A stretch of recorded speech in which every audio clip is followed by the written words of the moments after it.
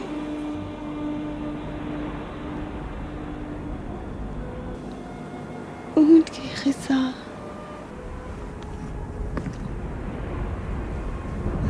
اٹھو ابو ذر، موت کا مقابلہ کرتے ہیں۔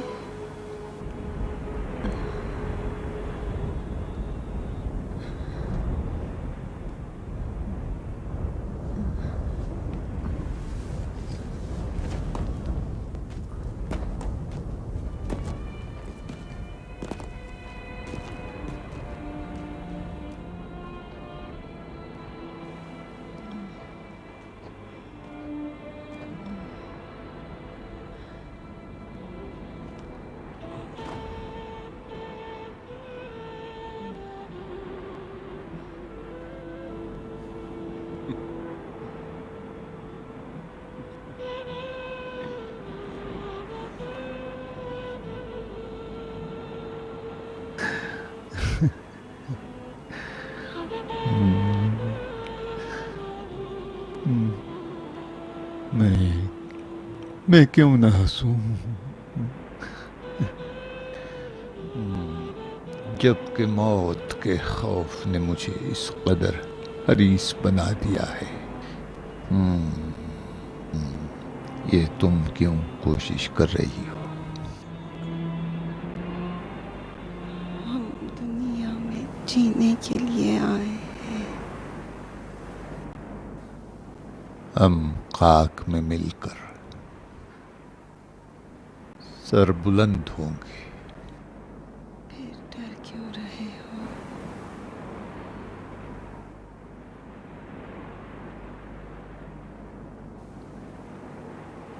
بوڑھے کا موت سے ڈرنا ایک بچے کے رونے کی مثال ہے۔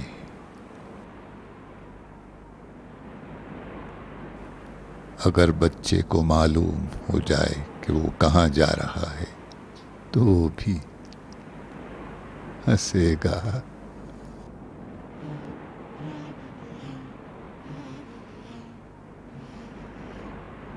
اشہد ان لا الہ الا اللہ اشہد ان محمد رسول اللہ اشہد ان علی ولی اللہ۔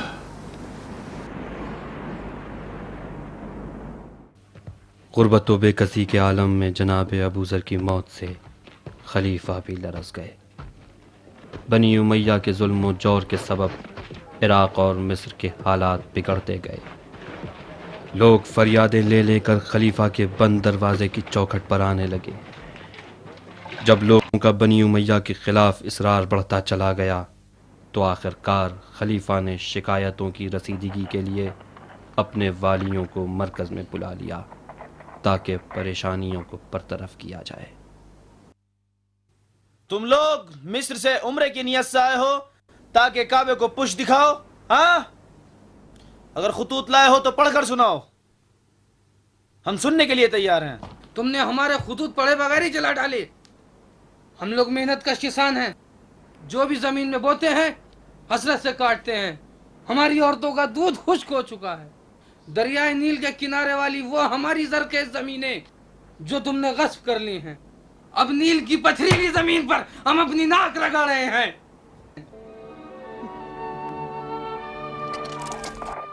تم نے کیوں ترک وطن کر دیا مالک؟ کیا کوفے سے بیزار ہو؟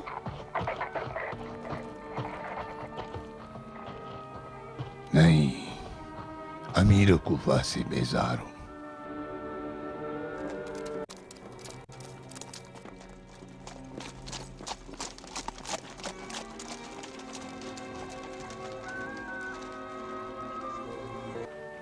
کوفے کا کام تمام ہو چکا ہے زبیر۔ بصرہ کیا ہوا؟ بصرہ اور کوفہ ہمسایہ ہیں، اگر کوفے میں زلزلہ آئے تو بصرہ بھی لرز اٹھے گا۔